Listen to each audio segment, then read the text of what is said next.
Y News with Angelo Castro III and Darlene Basingan. Good evening. The Volunteers Against Crime and Corruption claims that 3 children in Central Luzon have already died after being injected with anti-dengue vaccine, Dengvaxia. Meanwhile, Justice Secretary Vitaliano Aguirre says the probe of the National Bureau of Investigation on the dengue vaccine program will cover former President Benigno Aquino III.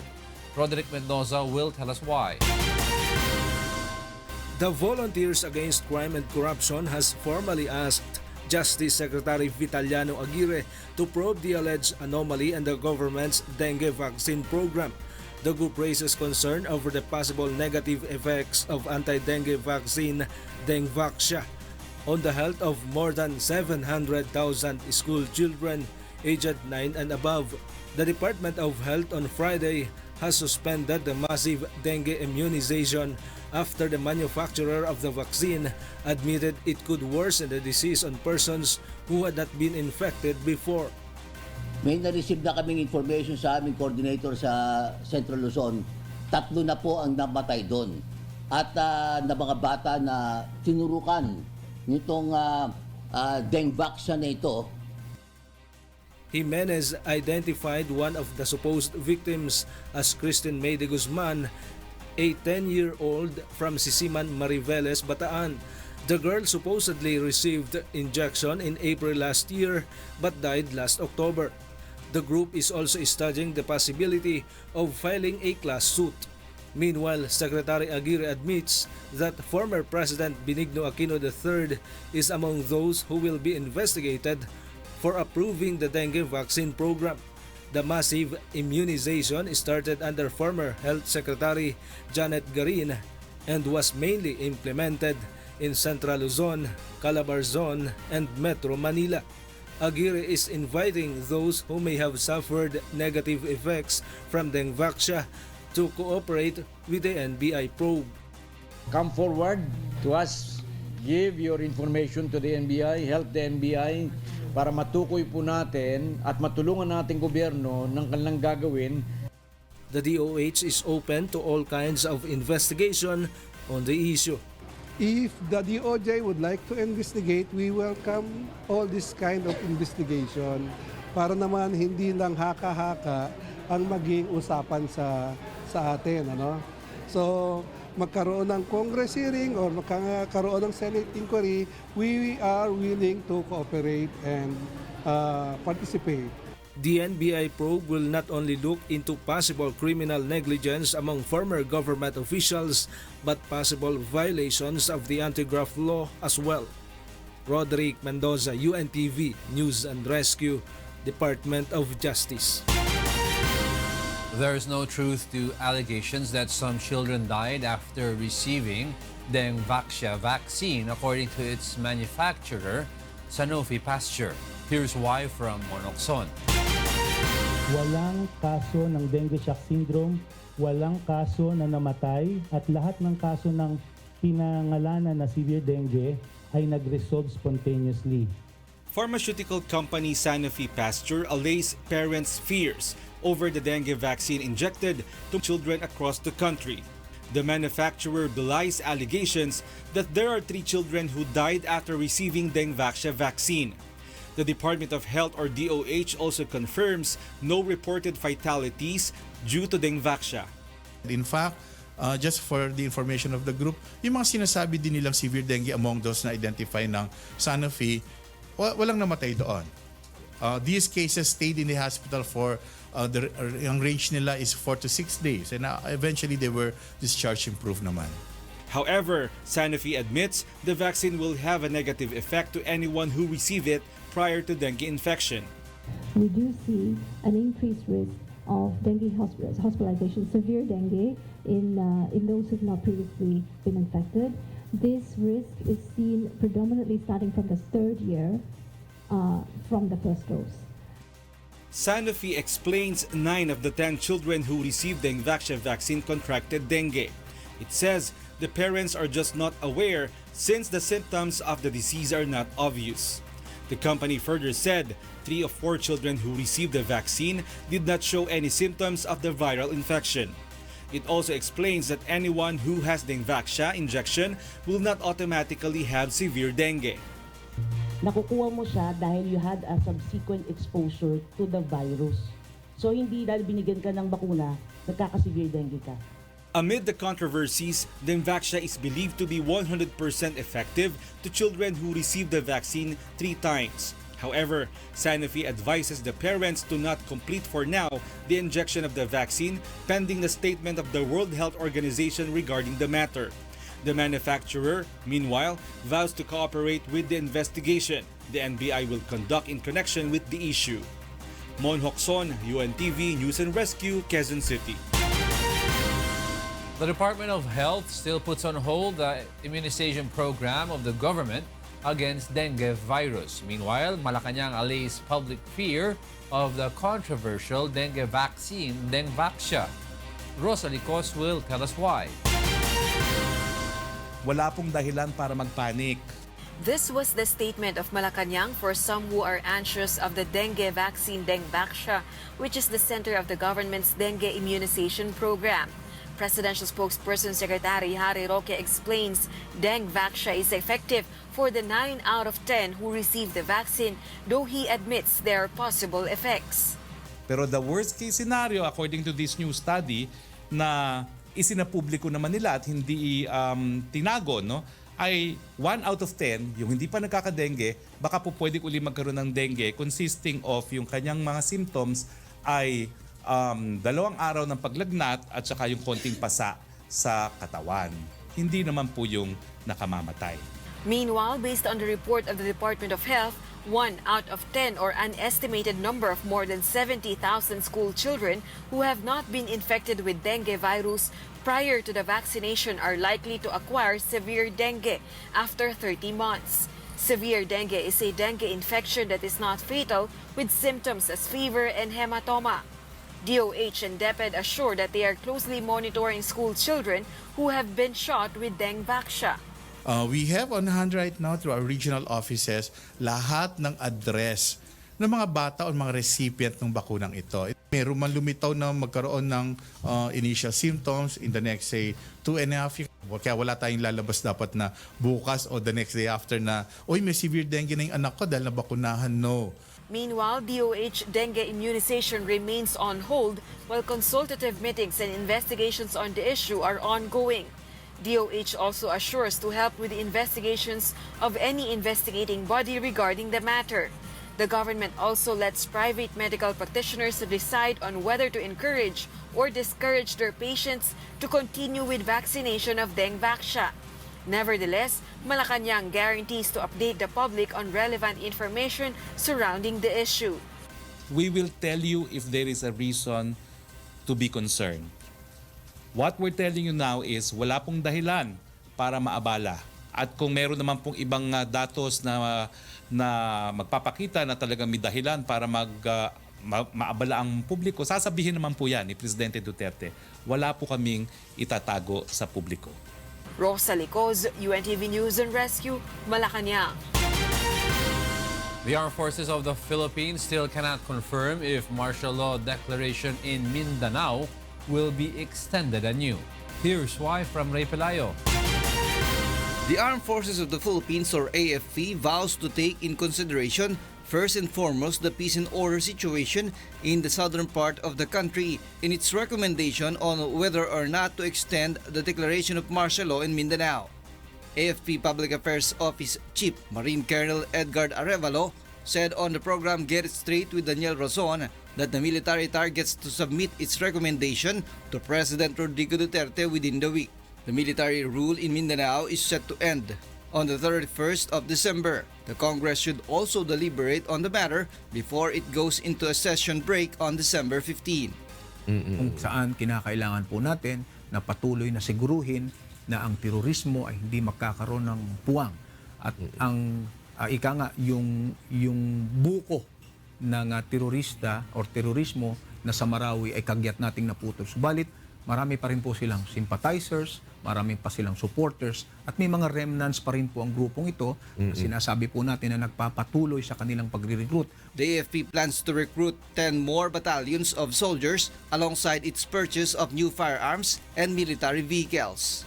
The military will continue conducting clearing operations in Marawi City before starting the rehabilitation in the areas badly damaged by the clashes. The AFP also called for public cooperation to suppress the groups allegedly fighting the government and seeking to wreak havoc in communities. The military spokesperson said the public should report the matter directly to them and not by posting it on social media. Meron po ba silang mga pagtitipon at pagpupulong sa mga gabi na mukhang may lamayan pero wala namang namatay? Abay, delikado po yan. Kailangan po na maging mapagmatsyag tayo at maging aktibo tayo. I-report po natin ang mga nakikita natin ito. Ray Pelayo, UNTV, News and Rescue, Quezon City. Some senators believe otherwise, that it is already high time to pass the controversial national ID system despite some issues concerning the public's right to privacy. Nel Marie Bohok will tell us why. The Senate begins to tackle the proposed implementation of a national identification system in the country. This is after the lower house of Congress passed its own version of the said bill last September. According to Senator Sherwin Gatchalian, privacy concerns being put forward by the bill's critics should no longer be an issue. Opening an account in Facebook, opening an account in Twitter, we are giving our own personal information. Yung tumututol po na invasion of privacy, Jurassic Park pa ho yung kanilang isipan. Through the said system, all government-issued IDs will be unified into a single one, which would help make transaction faster. Senator Panfilo Lacson believes it would also help suppress crime. Maraming gamit sa crime detection, saka prevention, terrorism, no? Tapos pag-transact ng business with private institutions like yung sa bank loan, di ba tayo pag nag-open ng account, hiningan pa tayong 2 IDs.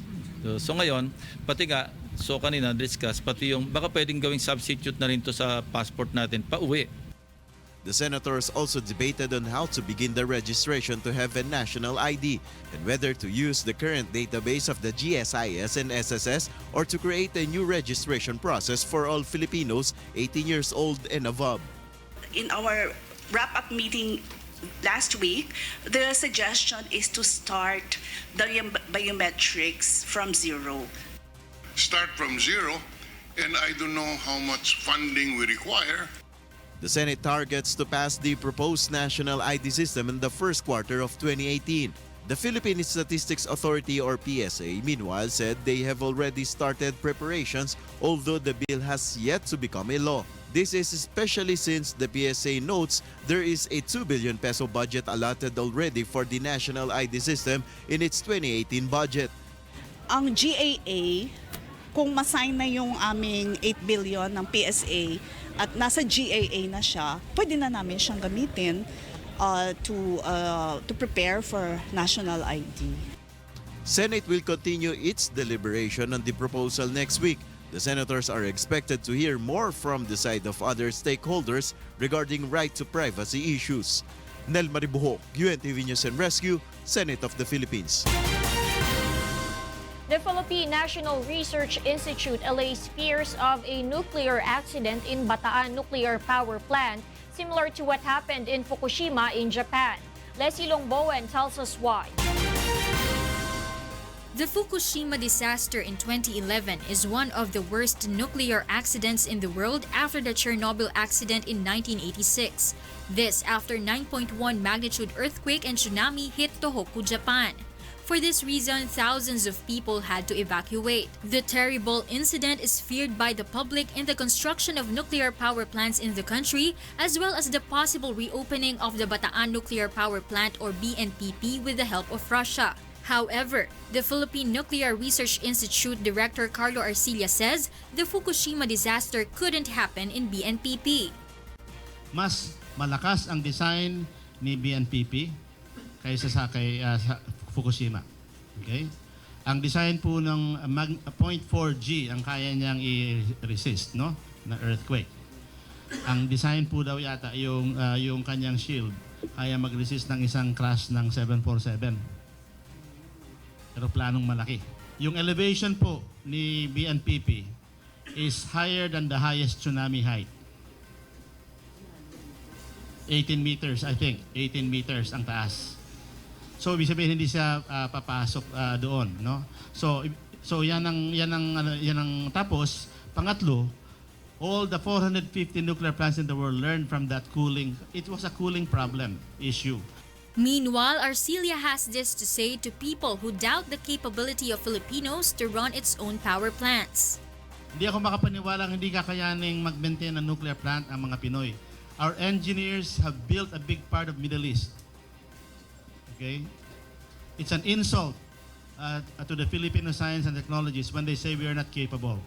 Last month, the Department of Energy with the Russian State Atomic Energy Corporation or Rosatom signed a memorandum of cooperation to develop nuclear energy in the country. Leslie Longbowen, UNTV News and Rescue, Quezon City.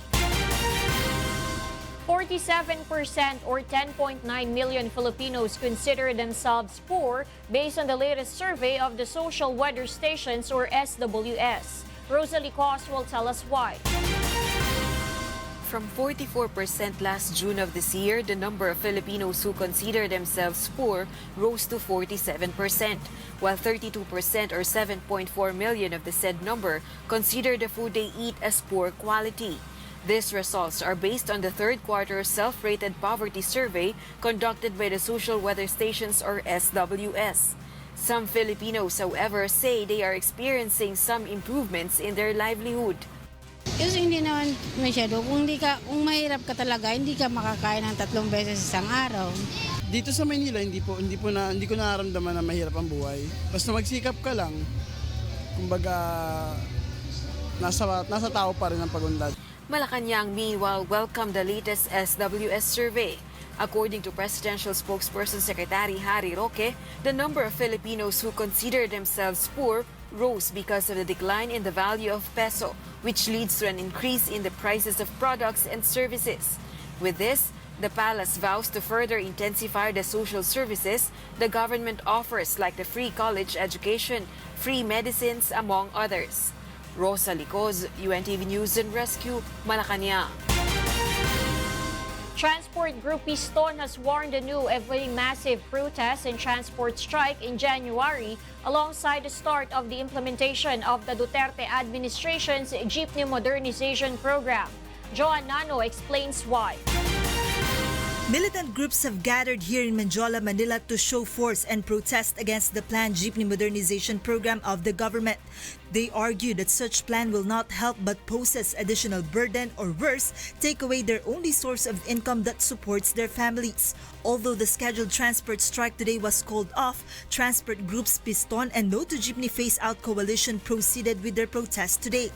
They warned that if the modernization pushes through in January, they will not stop to take on the streets. Kung hindi natitinag ang Pangulo, hindi rin kami natitinag. Ay, well, kikilos tayo. At yun nga sinasabi ko, magsasagawa kami ng tigil pasada. No? This morning, personnel of the Land Transportation Franchising and Regulatory Board or LTFRB, Department of Transportation or DOTR, and the Task Force Alamid were at the said rally to monitor the situation. Tension broke out in España when the militant groups clashed with authorities after a tow truck of the MMDA attempted to tow a jeepney of the militants. The demonstrators blocked and banged the tow truck and lynched a traffic law enforcer.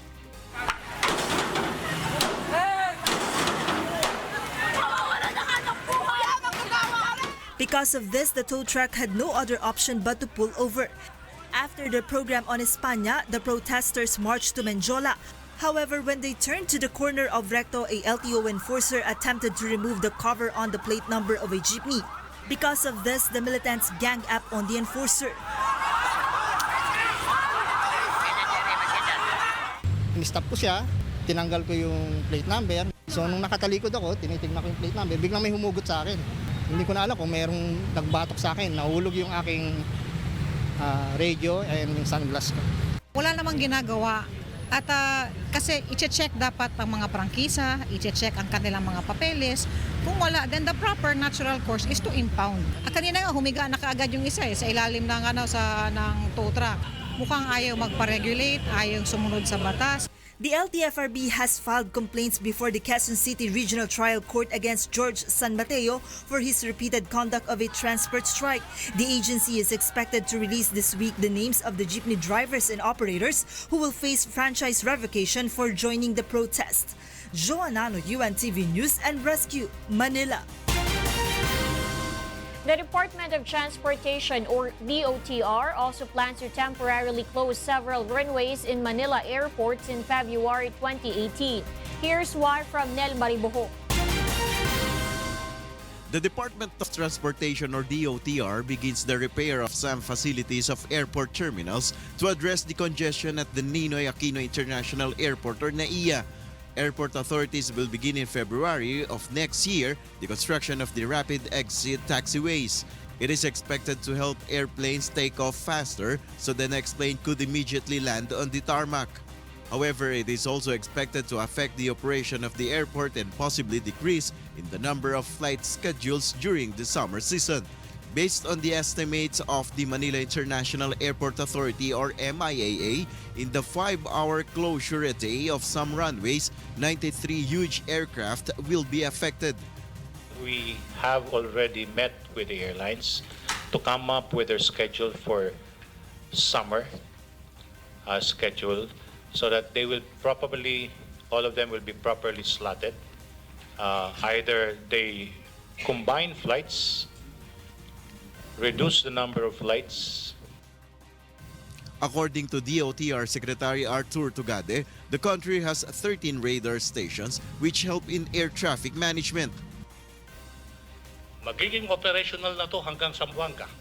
Lahat ho ng lumilipad sa ating himpapawid, matetrace mo in terms of speed, capacity, identity. Kaya nga mapapalawig yung tinatawag na mobility, connectivity, security, and convenience. The DOTR also plans to add 500 more immigration officers to address the long lines of passengers which causes congestion at airport terminals. Meanwhile, Senator Grace Poe, aside from the said project, the government still has to reform many systems of the airport in order for the passengers to experience change. Kailangan natin i-utilize na yung high-tech na ATM system, air transport monitoring system at communication system, pero hindi pa nga yan magiging fully operational until next year. The DOTR targets to finish the project in August of 2018. Nel Maribojo, UNTV News and Rescue, Senate of the Philippines. Next on Y News. Prices of basic goods in the market show significant rise ahead of the holiday season. And Senator Panfilo Lacson denies alleged 200 million peso bribe to each senator in order for the Senate to drop the impeachment case versus Chief Justice Maria Lourdes Sereno. Y News will be right back.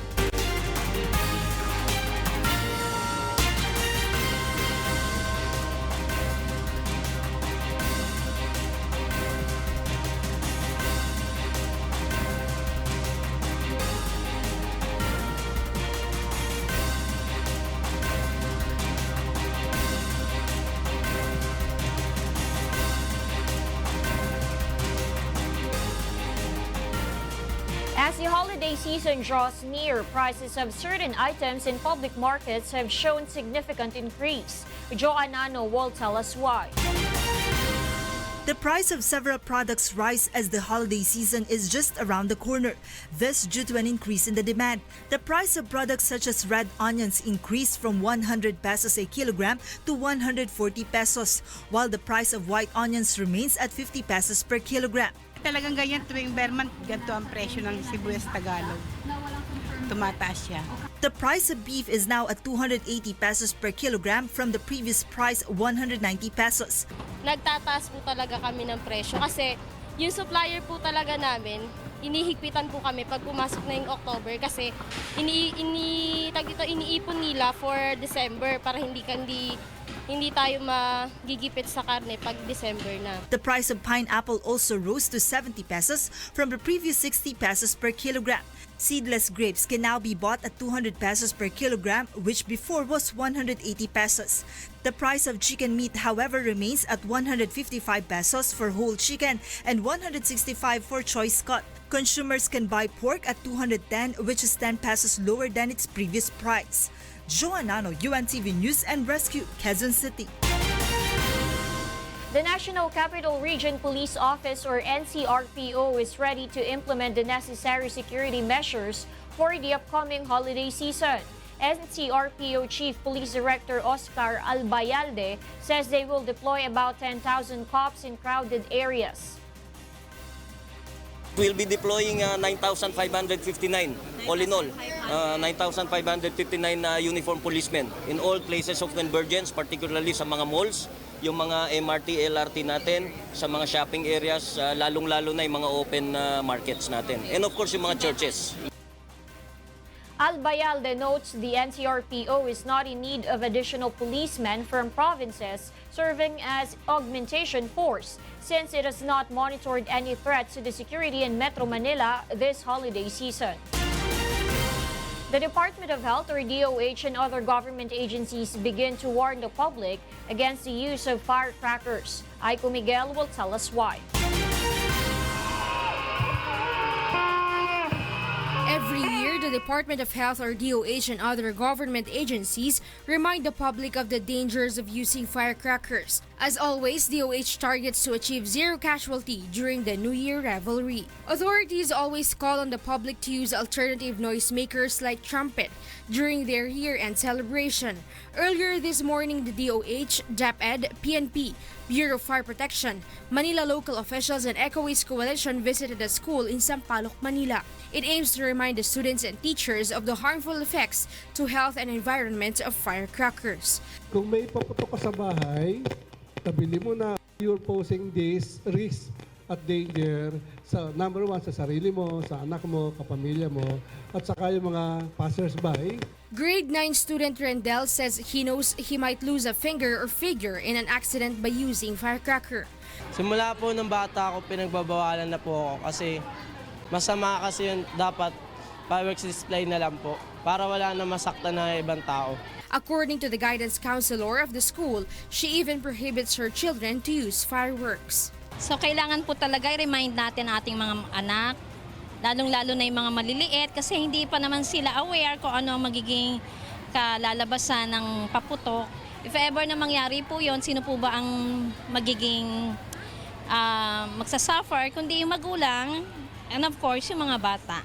Instead of using firecrackers, the government urges the public to join in the community fireworks display in respective areas. In accordance with the President's signed executive order, there are designated areas for fireworks display in communities identified by LGUs. The local government units are also tasked to impose fines to whoever violates the order. Kung paano ang local government unit mag-select ng community display area. Sinasaalang-alang po natin dito yung population, malayo sa mga facilities na madaling kapitan ng apoy o sunog.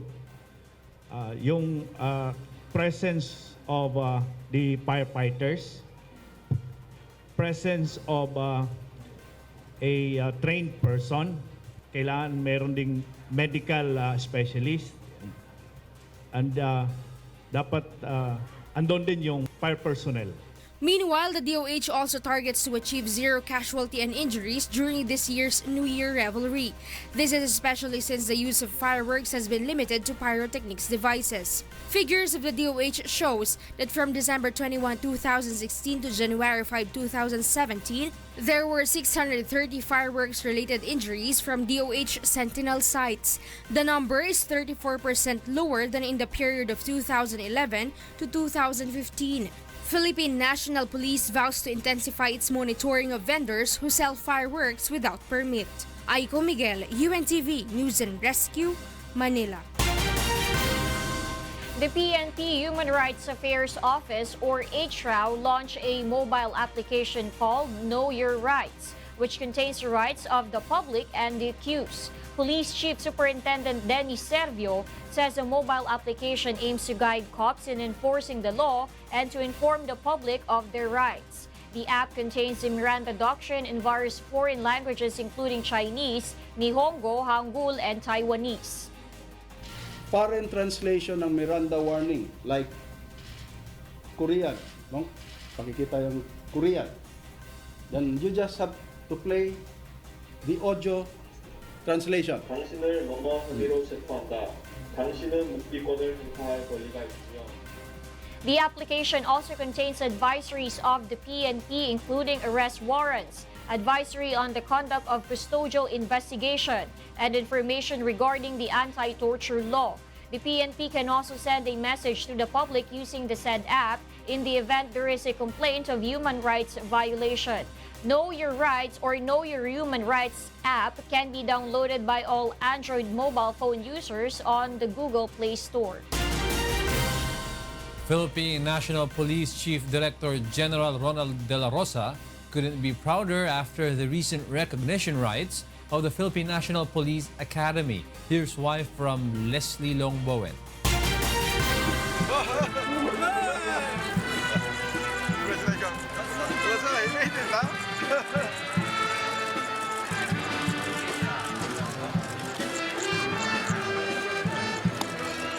PNP Chief Director General Ronald De La Rosa's son, Rock De La Rosa, is now a full-fledged cadet of the PNP. Rock is one of the 296 aspiring cops who became part of the recognition rites last Saturday after passing in the physical and mental training of the Philippine National Police Academy or PNPA. So happy dahil yan yung pinakamahirap na phase ng buhay ng pagiging kadete, yung plebhood. So pag na-survive mo yung plebhood na recognize ka, meaning malaki-laki na yung chance mo na magka-graduate ka. According to General De La Rosa, he was hesitating at first to allow his son to enter the PNPA due to the extreme pressure he might experience in the academy.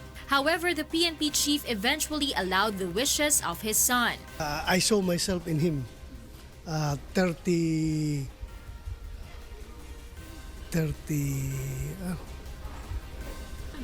years ago. 39 years ago, yung pagka-playbook ko. I saw myself in him. From 354 plebes, only more than 200 have passed. They will be part of the PNPA Hinirang class of 2021. In his message, the PNP chief has advised the new cadets to strictly practice discipline so they could reach the graduation and achieve their dreams. Alam ko merong playboy dyan ngayon na wala dito ang parents niya. Walang nakakarating. Sigurado ako, meron dyan. Para sa mga unlucky cadets na kagaya niyan, huwag kayong mawalan ng pag-asa. Dahil malaki ang tsansa ninyo na magiging chief PNP kayo. We have seen a lot of shattered dreams na mga promising sana, napakagaling na mga supposed to be officers, pero nabuntis, lumabas. Iyan ang ingatan ninyo, mga anak. Disiplina ang kailangan. Leslie Longbowen, UNTV, News and Rescue, Philippines. The Philippine National Police or PNP gives recognition to about 33,582 policemen on duty who provided peace and security during the conduct of the 2017 ASEAN Summit last November 13 to 15. According to Chief Directorial Staff Police Deputy Director General Archie Gamboa, the PNP recognizes the sacrifice and good work of the cops which led to a peaceful conduct of the ASEAN Summit. Gamboa says the PNP is thankful for the calm shown by the anti-riot policemen while protesters were throwing stones at them.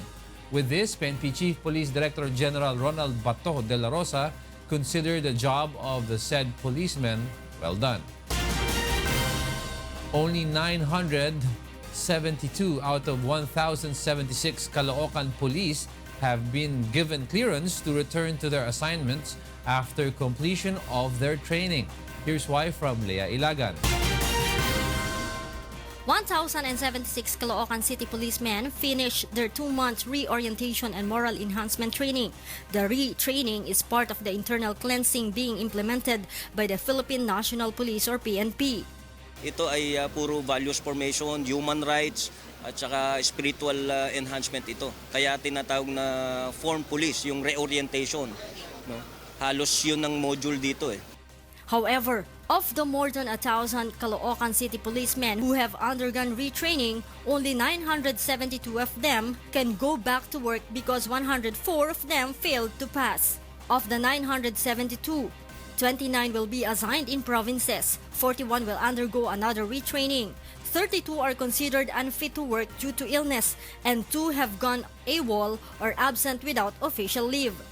Lahat ng may offense, kahit na light offenses, nag-undergo ng retraining. Albayalde notes there are still 49 policemen who are still under investigation for not appearing during a surprise drug test. He explains the 972 policemen who passed the retraining will still have to undergo strict evaluation in which the NCRPO will choose who among them can go back to the Caloocan City Police Office. Hopefully, yung mga merong pang balak gumawa ng masama, especially so now na doble na yung sweldo. So there's no reason for them or us no para mangutong o gumawa pa ng hindi maganda. It can be recalled that last September 29, all Caloocan City policemen were relieved from their post after some of their colleagues were found involved in various controversies in connection with the government's war on drugs. Albayalde clarifies that the cops involved in the killing of minors Kian de los Santos and Carl Angelo Arnaiz were not included in the retraining as they are currently facing charges. Lea Ilagan, UNTV, News and Rescue Camp Crame. The Impeachment Committee of the lower house of Congress can no longer finish this year the proceedings on the complaint filed against Supreme Court Chief Justice Maria Lourdes Sereno. Grace Casin will tell us why. Impeachment Committee Chairman Reynaldo Umali initially announced they target to conduct the plenary vote on the impeachment complaint on the 11th of December. However, the lawmakers said SC Associate Justice asked for an extension in the date of their appearance before the Impeachment Committee. January na siguro, no? Cannot be. Hindi kami aabot no matter what we do. On the 11th, Supreme Court Associate Justices Francis Hardileza, Noel Tiham, Teresita de Castro, and retired Justice Arturo Brion will face the Impeachment Committee of Congress. Yung kay Justice Hardileza kasi is about JBC. Yung kay Justice Tiham is about Maute. Yung usurpation,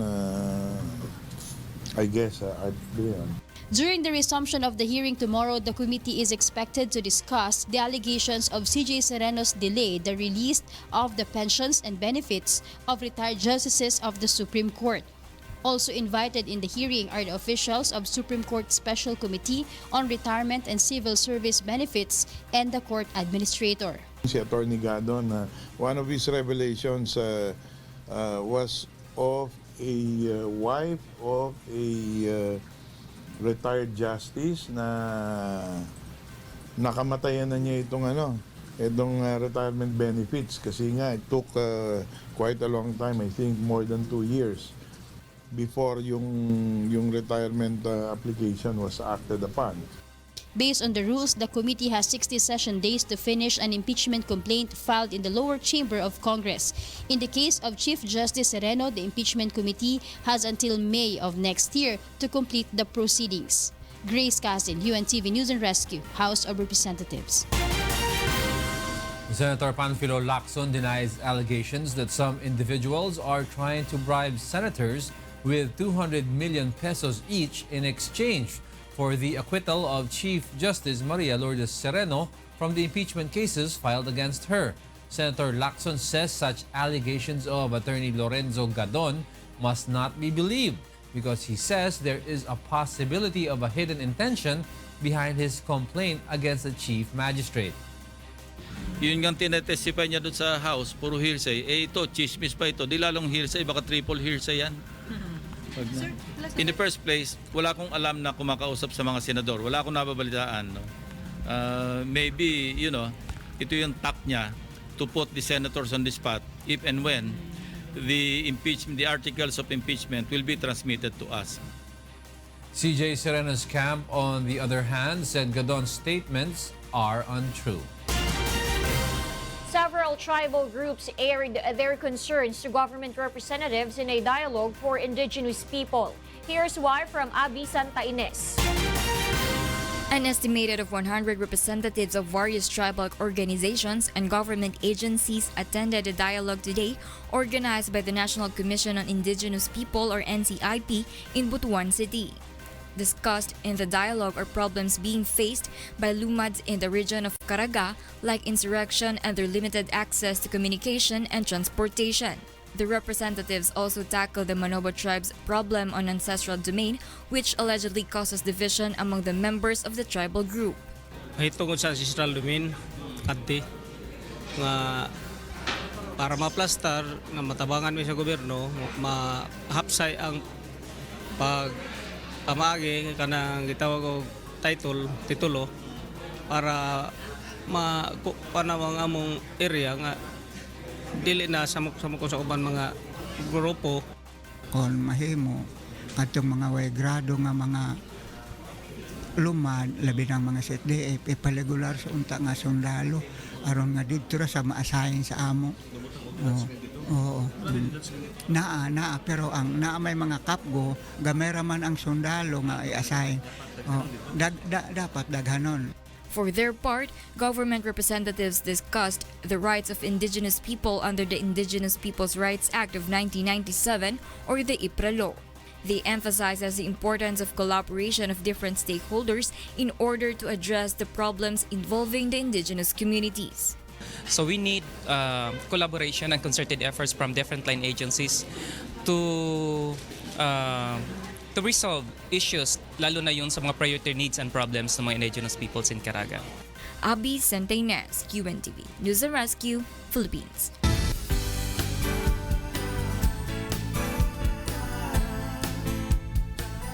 Brother Eli Soriano donated 50,000 pesos to each of the families left behind by the 169 soldiers and policemen who sacrificed their lives in the Battle of Marawi. Here's wire from Robbie Di Guzman. Gusto ko sana bigyan sila tig 50,000 bawat isa. Maliit lang yon alam ko, pero pag nagkasama-sama kasi malaki. Yun po ay maliit na paraan ko para magsabi sa mga sundalo na we need you. And we are grateful to every one of you. These were the promises of Brother Eli Soriano of the Members Church of God International during the benefit concert of UNTV, The Songs for Heroes 3, Bayani ng Marawi. A month after, Brother Eli made good on his promise to provide financial assistance to the families of the soldiers and policemen who sacrificed their lives for the country.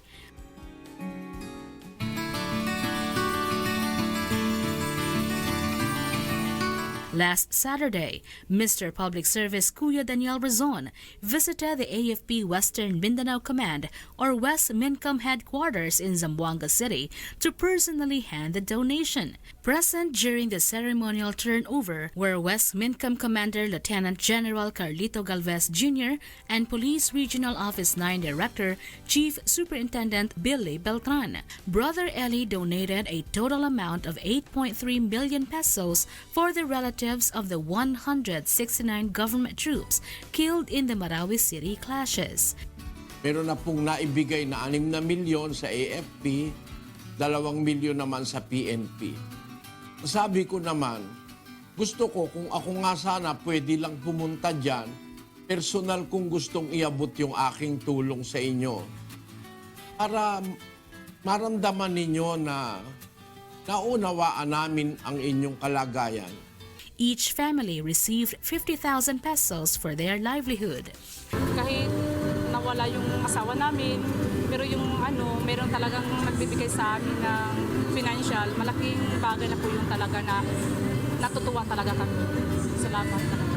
Nakakalma kami dahil dun sa mga Bible na sinishare ni bro sa amin na parang tamang-tama talaga na parang na-aware talaga kami na talaga ang buhay talaga ay ganyan. Tapos nandyan lang yung Panginoon, hindi kami pinapabayaan kahit nawala man yung asawa namin. Nagpapasalamat po ako kay Brother Ili Soriano na kahit marami kami, handa pa rin siyang tumulong sa amin ng galing sa puso. Kuya Daniel meanwhile assures that help will continue to pour in, not just to the families of soldiers and policemen killed in the battle, but also to the ranks of the armed forces of the Philippines and the Philippine National Police. Nung nag-umpisa tayo noon pa hanggang ngayon, dire-diretso naman ang ginagawa natin na pakikipagtulungan sa kanila, maging doon sa pagbibigay ng assistance sa kanila sa mga ginagawa nilang mga medical missions. Kasama din natin sila doon. Meron kaming paaralan na libre ang lahat ng bagay. Baka gusto ninyo yung inyong mga anak ay pag-aralin ating pamantasan.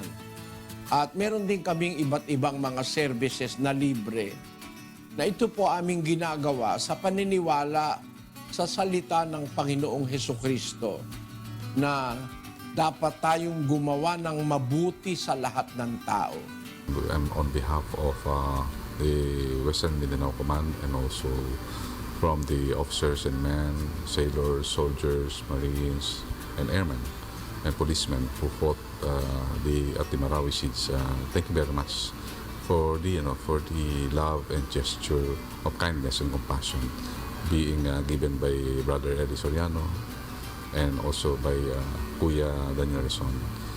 The Air Force of the Philippines will always be grateful to you. Robbie de Guzman, UNTV, News and Rescue, Philippines. Coming up on Y News. The United States and South Korea hold largest air exercise amid warnings from North Korea. And the NHA Builders earns a 5-1 win-loss standing alongside Malacanang PSC Camao and Judiciary matches as the UNTV Cup Season 6 eliminations continue. More from Y News after this break.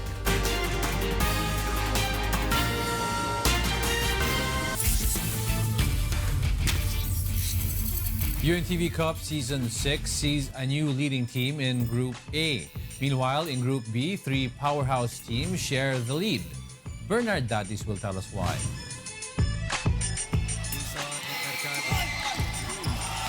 The NHA Builders proved to be a strong team after disappointing the DOJ Justice Boosters on Sunday's face-off at the Olivares Gymnasium in Parañaque City, 81-73. The Builders now holds a 5-1 win-loss standing alongside two-time champion Judiciary Magis and Season 5 runner-up team Malacanang PSC Camao in Group B. Ayaw kong maiwan sa baba. Gusto ko laging parehas kami nasa taas. Manzali counters, 2-1, Napia versus Abugan. And for the first time since its debut in the league, the GSIS Beauties enters the second round elimination after toppling the BFP Firefighters 81-75. Sinabi ko nga doon sa mga players ng GSIS, this is our third or fourth season, hindi tayo makatawid-tawid. So if we can win today, malaki ang chance namin na makalaro natin sa next round. So yun, nag-ano sila, talagang tinabaho nila. Meanwhile, Firefighters coach Gilbert Malamanan admits what went wrong in their plays. Didn't play our game. Parang nawala kami sa sirkulasyon namin.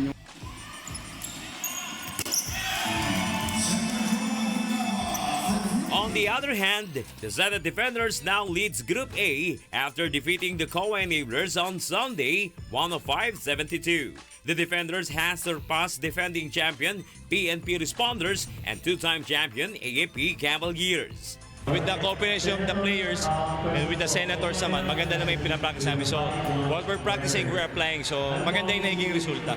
Michael Danomega, who made 9 points, 2 rebounds, 2 steals, and 2 assists, along with Senator Joel Villanueva, who collected 16 points worth of buckets, including 3 shots from the three-point country, 1 rebound, and 2 assists, were hailed as the best players of the game. Gusto naming malaman kung ano yung level of our team when playing basketball as against to other quality and mas matataas, mas malalakas, mas magagaling na team. So we're excited. Ang pinag-uusapan namin is gaano ba kami kagutom, gaano ba kami nais namin patuloy manalo, and ni-rebuke namin yung salitang complacency, yung overconfidence. Senator Sonny Angara meanwhile contributed 8 points and 1 assist. Medyo maganda yung takbo ng first round. Pasalamat ulit kami sa UNTV at dito sa liga na to. At nabibigyan kami ng chance ang mag-bond na teammates at the same time for charity. So hopefully, ganun pa rin yung takbo sa second round. Maganda pa rin yung teamwork namin. Bernard Dalis, UNTV News and Rescue, Philippines. Those are the reasons behind the news. November 4, 2017. I'm Angelo Castro III. Reasons we delivered to you as they unfold. I'm Darlene Basingan. Because we need to know, we will always ask why. Thank you for watching Why News.